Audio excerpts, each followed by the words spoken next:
I'm talking about the Lord's Supper, and then another part, our contribution, two elements of our worship. We don't do them because it's something we've always done, and because our grandparents passed it on, or we've heard from different ones, but there's a reason behind it that's found in the Scriptures. And this is what we're going to look at as we talk about this worship that pleases God. As we've already said, and we even showed some pictures for that matter, of a variety of different snapshots of people that are worshiping in some form. Some bowing down to idols, some walking on fire, some actually handling snakes. I don't even want to get near those. And they do that as a part of their worship. And we can examine that and say that that's enough. I don't want any part of that. But I want to know what does please God. And we started back some time ago with that passage in John chapter 4, where Jesus now talking to a woman, and there's a question about worship that comes up. And so Jesus helps her to understand what's going on. And as she's discussing this, he is discussing it.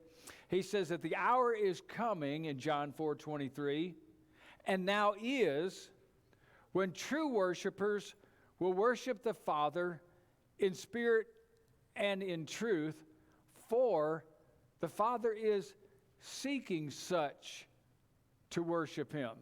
And then he goes on and says it must be done in spirit and in truth. But I find it interesting that the Father is seeking our worship. And we know that there's a variety of different worships and slants on that. And I just want to know, does my worship please God? Because that's what God is seeking. He seeks that from each one of us. He deserves that. In the midst of everything we've been doing already, and that one song that we sang right before the Lord's Supper, talking about the Lamb of God, and I'm thinking of Jesus hanging on the cross and all that he's done, and how would I not want to worship him in a way that he would actually appreciate it. Switch here for just a second. I'm sure you all have at one point in time gotten gifts in life, birthdays, Christmas, or whatever.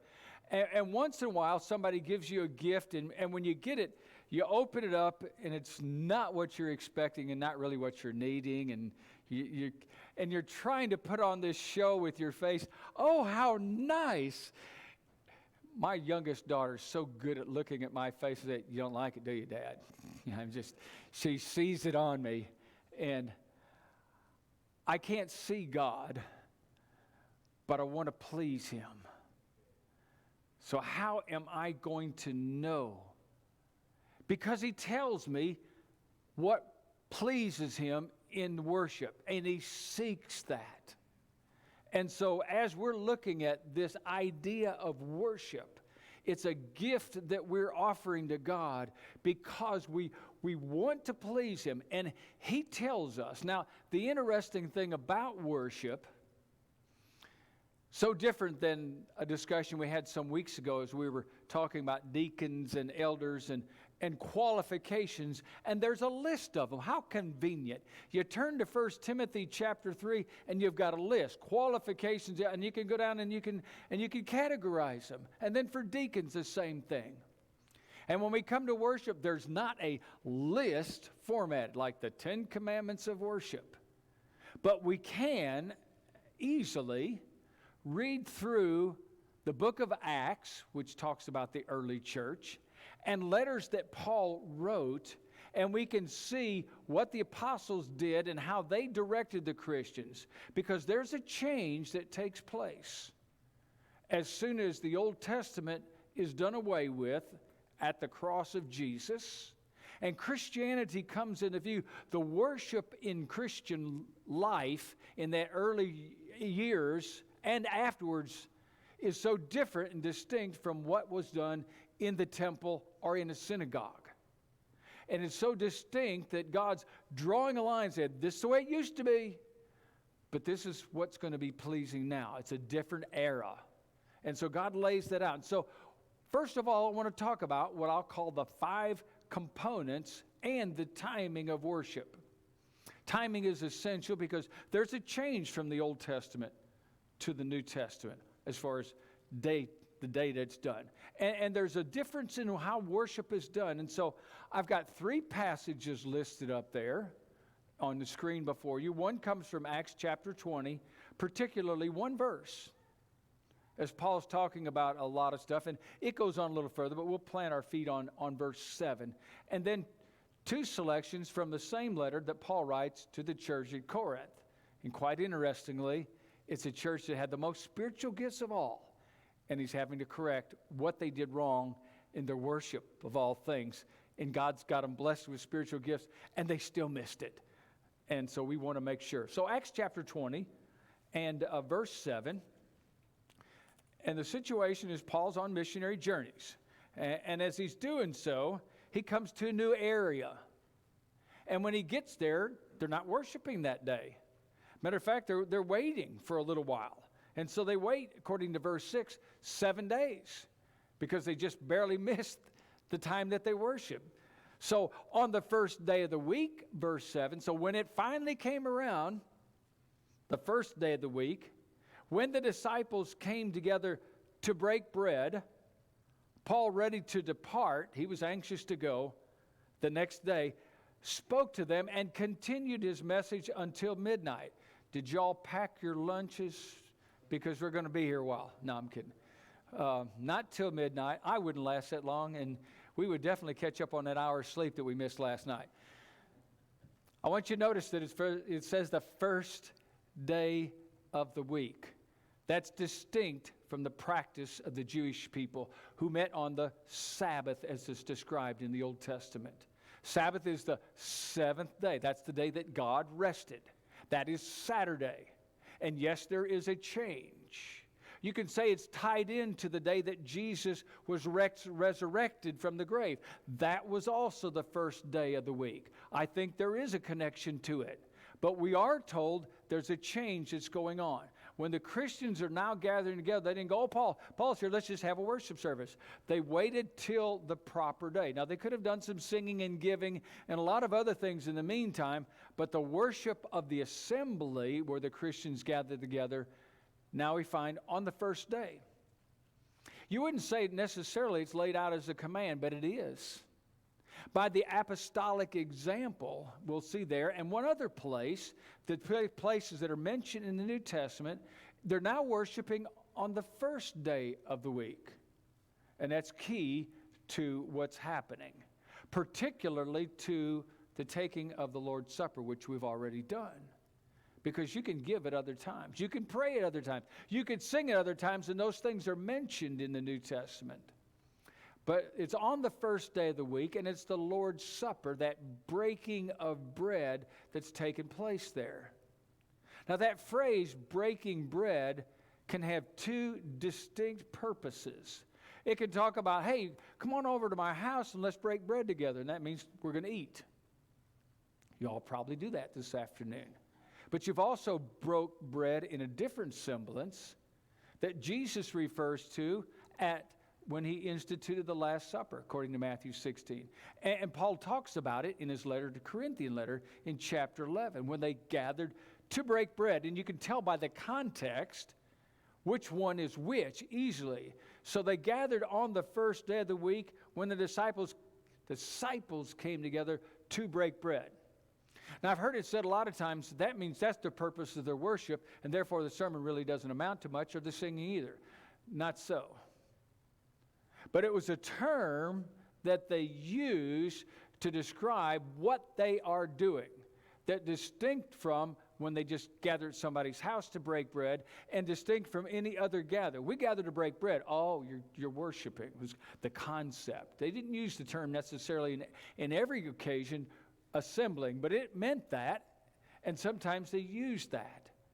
So they're gathering together basically to worship. And part of that, then, is the Lord's Supper. Now, I want you to see the 5 components within these passages because they're not laid out in 1, 2, 3 order. your worship must be, and da-da-da-da-da-da. But it's shown here on what's going on in a story that, this is what the church has already been doing. Somewhere along the way, the apostles' teaching has gotten out that this is what you do on the first day of the week. This is how your worship is. And this has been going on since the church first began. You might hear somebody belittling that, saying, same stuff we heard all our life, the 5 items of worship. Oh, can you get over those traditions? Well, I'm sorry, but it's the same thing the apostles instituted, and I'm not sorry for that. Yes, there are 5 items that we're looking at here, and it's the same thing if you're lucky to have been taught that all your life. I was not. But I do see it in the Scripture, and I see that that's the worship that pleases God. And so I'm going to do that for him. I'm going to give him the gift that he asks for. And so they gather together on the first day. And then the last part of that, it says, and Paul spoke to them. And that's all about the preaching. And he went till midnight. Because he was a long-winded preacher, you could say. And he was, evidently, in a lot of places. But it was also important because they weren't going to get to see Paul again in their entire life.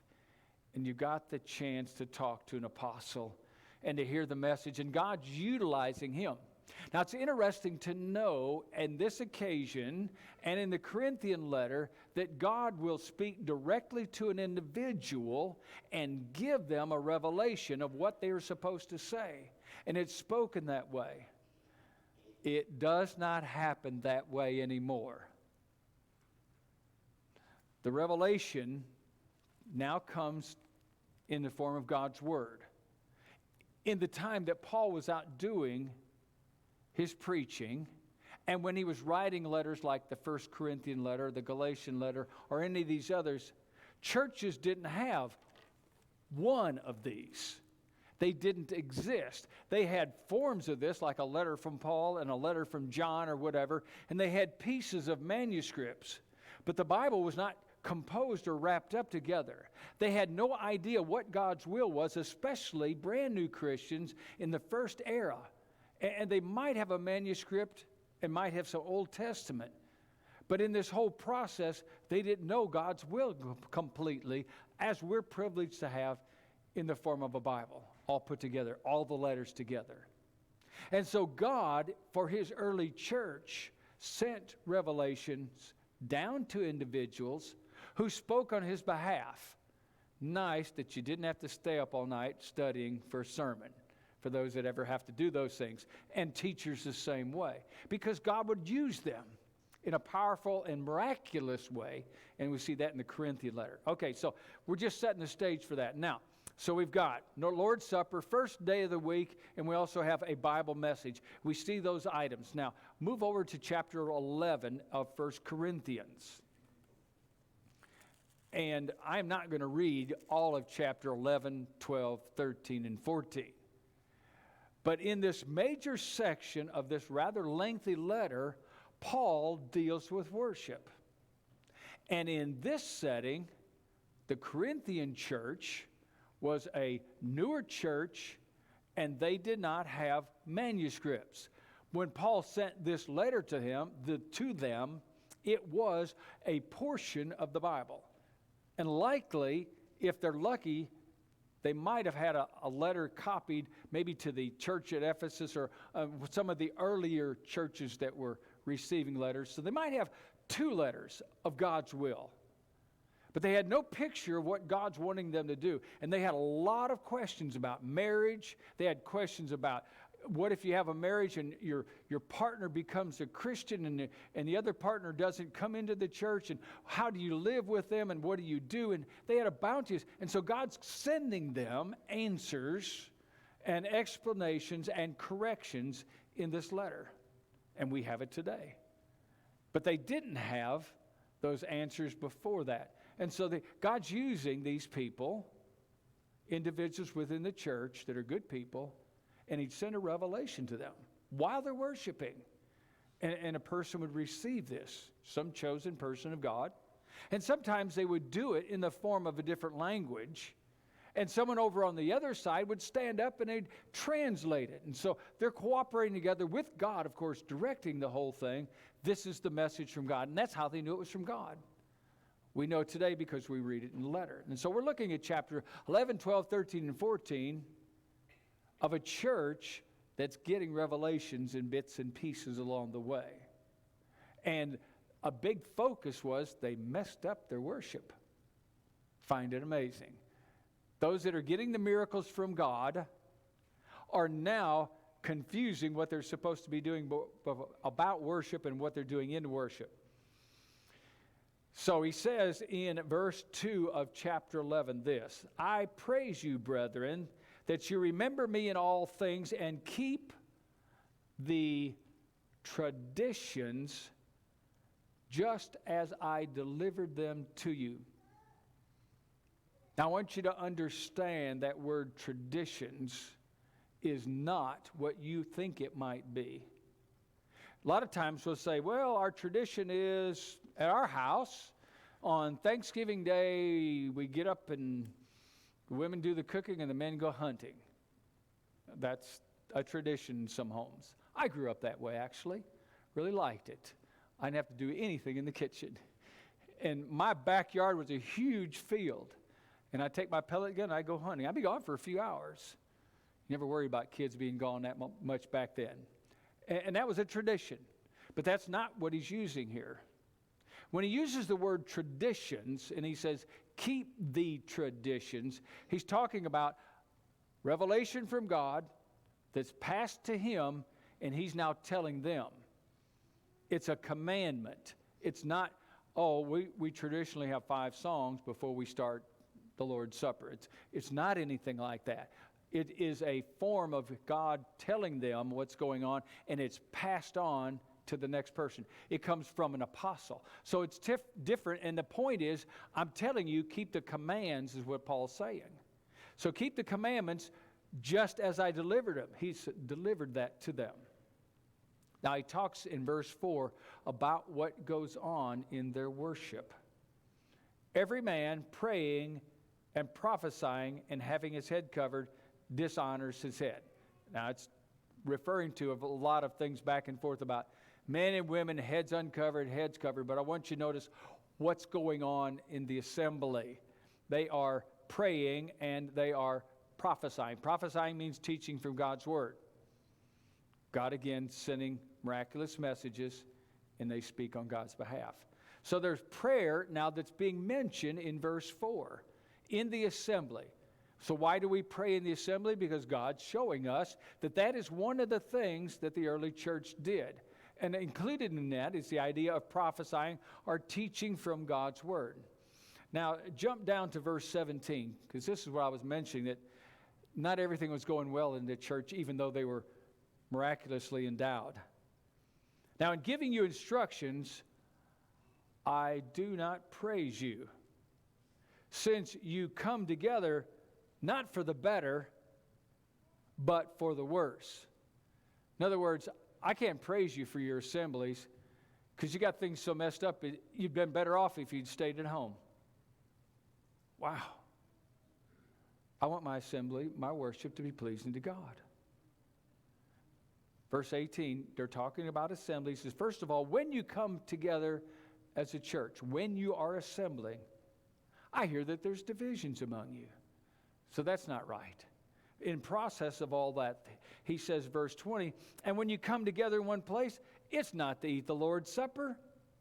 And then he begins to discuss it. In eating and drinking, one eats ahead of the other. And by the time some of the richer people who don't have to work come in and they've got this huge meal because they've changed the Lord's Supper into something of a feast, that the poor people are coming in and some of them are actually drunk on the fruit of the vine. It's not the Lord's Supper. It has parts of it, but it's not the Lord's Supper, you see, and that's what he's emphasizing. There is a way to do it right, even with the items, and there's a way to do it wrong, even with the same items. We want to please God in our worship, but I want you to see what's going on here, because there's praying, there's Lord's Supper, and then there's a biblical instruction that we talked about. exhortations, edifications, and comfort. Those are three things that a preacher should keep in mind when he's teaching somebody or anybody when they're communicating on God's behalf. If I'm looking just to talk to somebody in their home that's struggling over an issue, over sin, or over struggles in life, I've got to understand that they might need to be built up, they might need to be challenged spiritually, and they might just need to be comforted. Because life is falling apart, doesn't it? Or maybe all three together. And so that's part of what we do as we assemble, and especially the person that's leading the teaching. So the biblical instruction there, and then chapter 14, as he's still continuing in that same letter, still the same whole thing of worship here. Then in verse 26, he mentions having a psalm. He talks about the people who come into the assembly, verse 23. They gather together in one place. Sometimes there are unbelievers that come in. If you're doing the worship right, verse 25, the unbeliever falls down before God and worships him. And then verse 26, how is it, brethren, when you come together, that each one of you has a psalm, a teaching, a tongue, that's how God's communicating, a revelation, and an interpretation. Let all things be done decently and in order. Now, see, what's being done here is a variety of different things in worship. And this is our 1, 2, 3, 4, as much as you can get it, on what goes on in a worship service. Because God's expecting us to take some time to read what's happening here. And as he does this, he lays it out saying, this is what the church did to please me. Now, 1 Corinthians chapter 16 includes one more element that fits into worship. It is a part of our worship. Verse 1, now concerning the collection for the saints, notice he says, I've given you orders to the churches of Galatia, and you do the same. Now there's orders that went to the church in Galatia. He's writing the same thing in 1 Corinthian letter, and these are orders from God. A part of our worship, sometimes we miss that. We're not giving to a budget. It is trying to maintain what we hope to pay for and accomplish, but it's a gift to God. It is a worship. Old Testament people, they come in and just bring a sacrifice for God. They burn it up. It goes not to a mission work or anything else, but they're hoping to please God by giving them the best. And so that offering over here or in the back or wherever needs to represent what your heart ought to feel to God as a form of worship to him. Those are the 5 things that are mentioned in worship. And that's why we do it, not because of a tradition, not because back in 1909 when this building was being put together that they decided these are what we're going to put in our thing. And so traditionally has nothing to do with it. But it has everything to do with God saying, this is what the church did in the first century. And they continue to do those things to please me. And when you go changing any of those things, taking things out, rearranging it in any which way, then you're not pleasing me, God says. Now, as you look at this, I want you to move on here to some specifics and commands. There's a principle that we need to understand.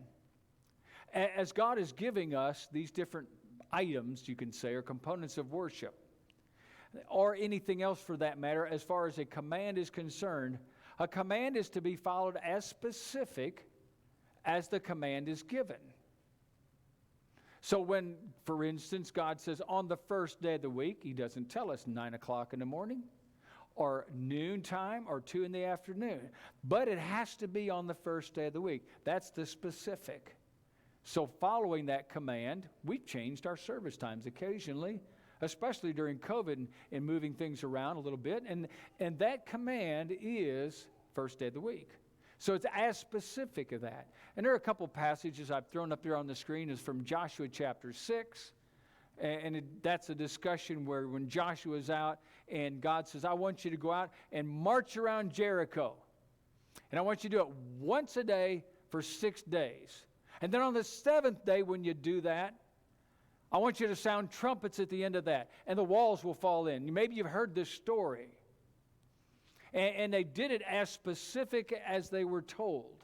and did it exactly that way for 6 days, and on the seventh day. And they followed the specifics. The same thing in 2 Kings chapter 5. Totally different story, but a guy that had leprosy whose name's Naaman. Elisha comes along and says, this is what you need to do. Naaman pitches a fit over it because he says, go wash in the river Jordan. He says, we've got better rivers back home. I'm not going to do it. And he changes his mind, he does it. And he does it once, twice, until 7 times, God's command. And then he was cleansed. Specifics. And so as we talk about these things, it's important. Now, moving on here to some specifics. Exodus chapter 17. This is a very particular example I want you to take in mind. I don't have time to read verses 1 through 7.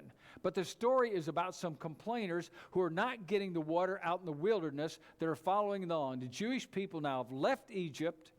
They're out in the wilderness and you're running out of water. Hey, what's a couple million people going to do running out of water? No problem. A little rain will come along and do nothing.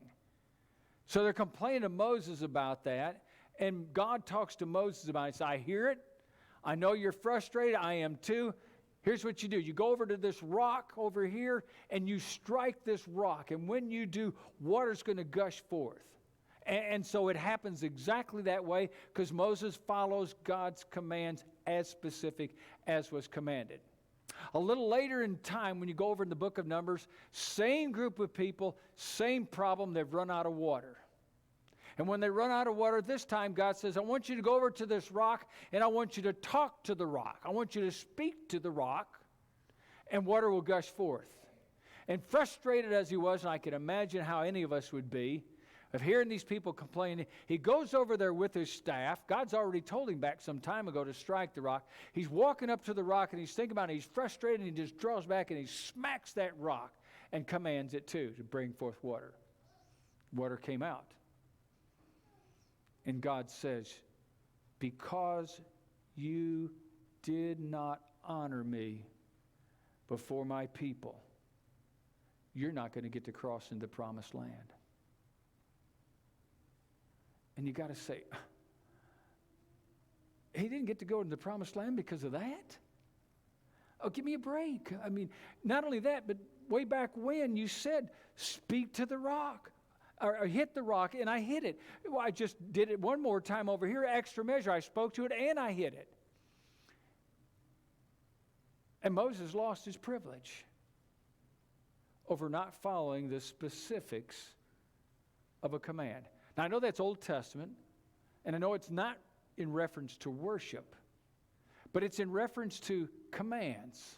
And the principle comes out of that, you see, that when God gives a command about this, the point is, in the New Testament, God gives a specific command of how to worship or how to do anything. He's looking for that to be followed as specific, even though back another time they did it differently. I know the Old Testament, that there's a variety of different things that are mentioned in there that are different in New Testament. The Old Testament worship is different, and one of those things is that they used in the synagogue and sometimes in the temple instrumental music. But when you come down to the New Testament, and the New Testament describing the different places where they worship, when it's related to singing, it never comes out with instrumental music. There's a change. Now, as you're looking at this, I want you to see that the New Testament command is there in the specifics. Now, let's go to the next slide here on commands, silence, and authority here. Because as I'm talking now about instrumental music, and a lot of people will say, but God doesn't say we can't have instrumental music, but there's no specific command other than sing mentioned. Now, we looked at a couple mentioned previously.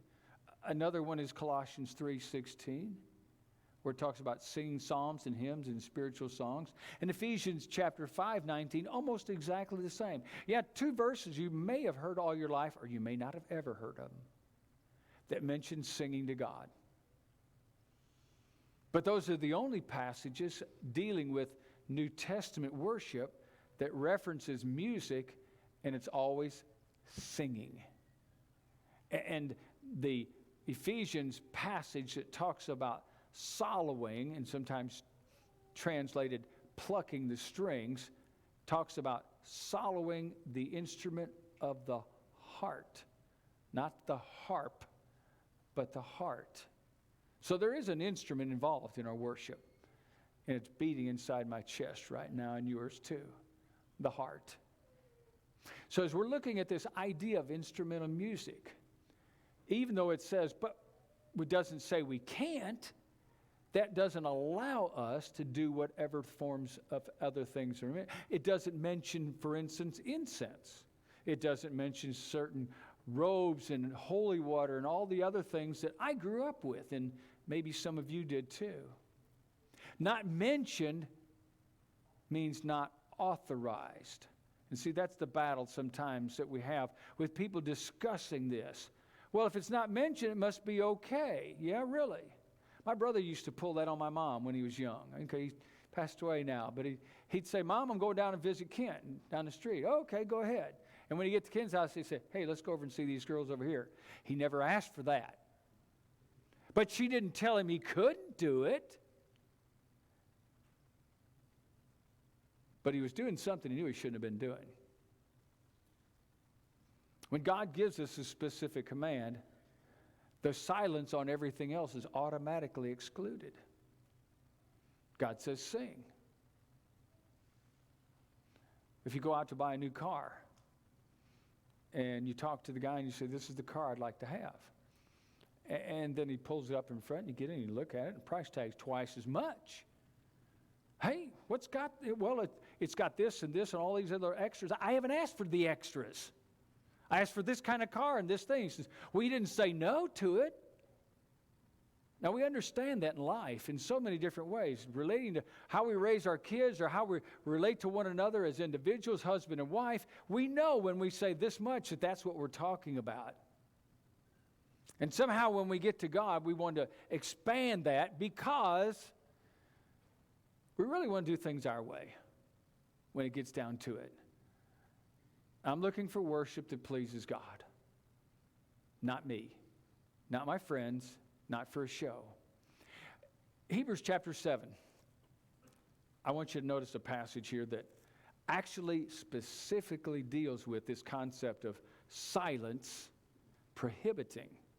In chapter 7, there's a discussion about Jesus following after the order of an individual called Melchizedek of the Old Testament. Now bear with me. This is discussion about Jesus being our high priest. But the problem is, to be a high priest under the Old Testament, you had to have followed the lineage of Aaron. And discussion will come in there because Jesus is not of the lineage of Aaron. He's of the lineage of Judah. Well, how does he get to be our high priest? Because he comes after a different order that's even superior to that. It's a weird name, Melchizedek, as I've mentioned. So in verse 14, when the statement is made, it's a defense because God never spoke about it. For it is evident that our Lord arose from Judah, of which tribe Moses spoke nothing concerning the priesthood. So it didn't speak in favor of Jesus, it didn't speak at all. And he would have been prohibited or not authorized to do it, except that Jesus came from a different order. Now there's a parallel that's going on, because God is demonstrating here with a little simple verse here, when I give you something specific, it automatically excludes everything else that doesn't fit within that scenario. So when do we do something on authority? And how do we do that? You have authority, number one, when 1 Peter chapter 4, you use the words of God. If any man speaks, let him speak the oracles of God. That's 1 Peter chapter 4. The very words of God. Or you could talk about a Colossians 3, verse 17. Whatever you do in word or deed, that just sounds like everything we do as Christians. Whatever you do, that's everything. In word or in deed, that's pretty much everything. Do everything or do all in the name of the Lord Jesus Christ, by the authority of Jesus Christ, by his words, I find a passage in John chapter 12 extremely interesting, as John now is telling us about Jesus, and they're discussing Jesus' teachings.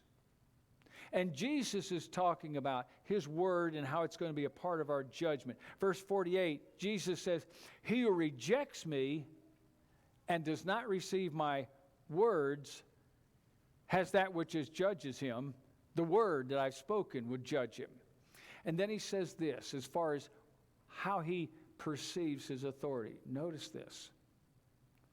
"For I have not spoken on my own authority, but you're the Son of God." Jesus says, I have not spoken his words on his own authority, but the Father who sent me gave me a command of what I should say and how I should speak. He told me what to say in the exact words that I wanted to say. And even the Son of God himself would not go beyond the words of God. I want you to see that. That's how Jesus understood the idea of silence. God allows me to do this much, and I don't go any further. I don't speak even of myself and add anything to it. Now, as we look at this idea of authority in God's words, there's one or two other items I want you to mention here. In the New Testament, I want you to see, is there authority for having music? Yes. Colossians 3:16, Ephesians 5:19, singing psalms and hymns and spiritual songs. These are commands and practices that come by apostolic example, we can see, as we see the New Testament unfolding and what the church is practicing while the apostles are with them and are doing it right, and letters are written to encourage them to do it this way and not that way, to explain the details in that.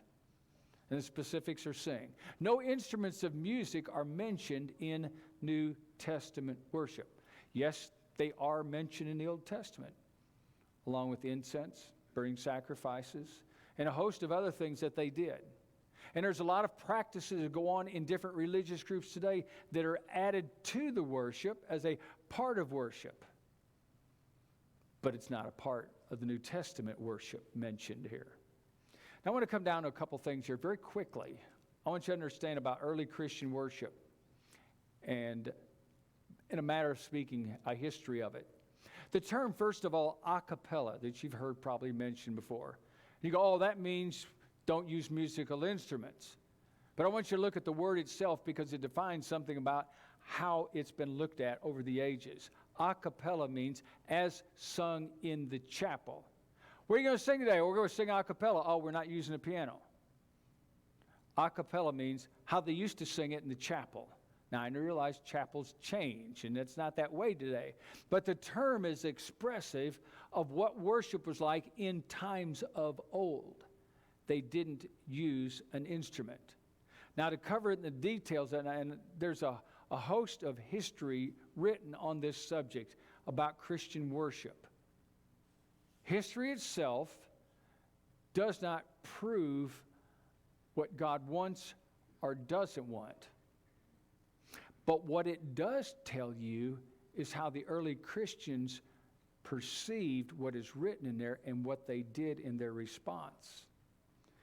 In the year 1290, a guy named Marinus Sonatus instituted an organ in worship in the Catholic Church.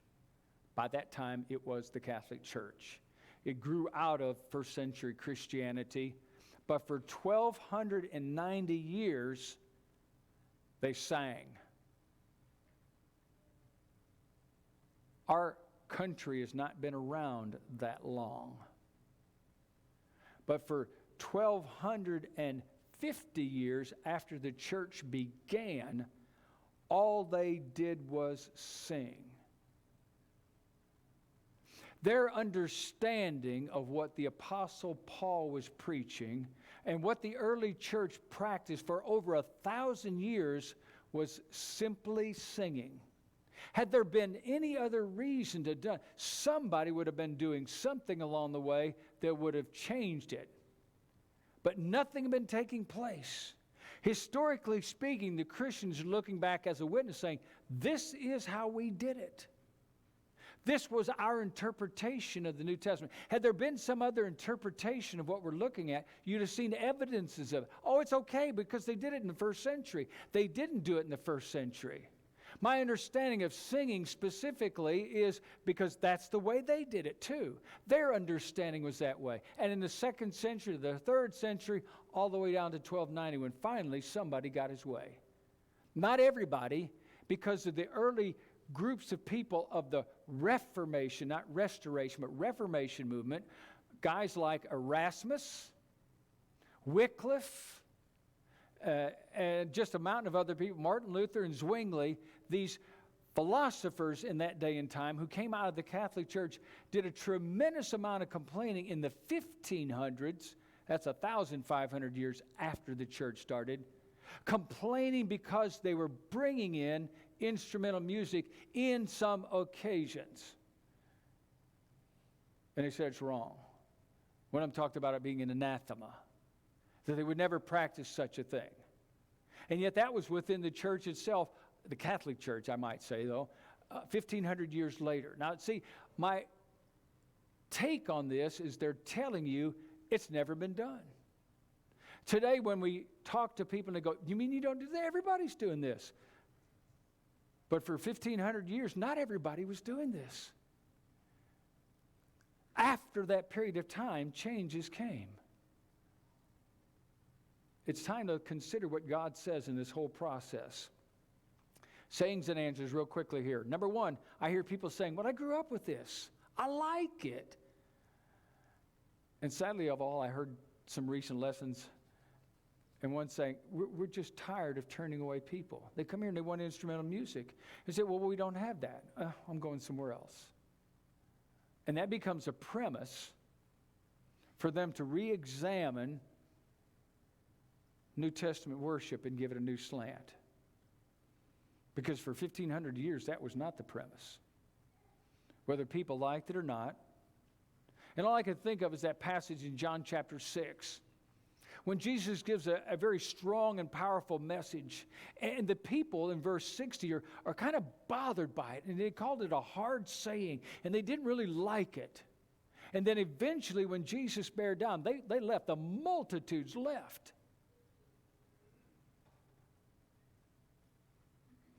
And Jesus had a great opportunity to say, oh, no, wait, you misunderstood.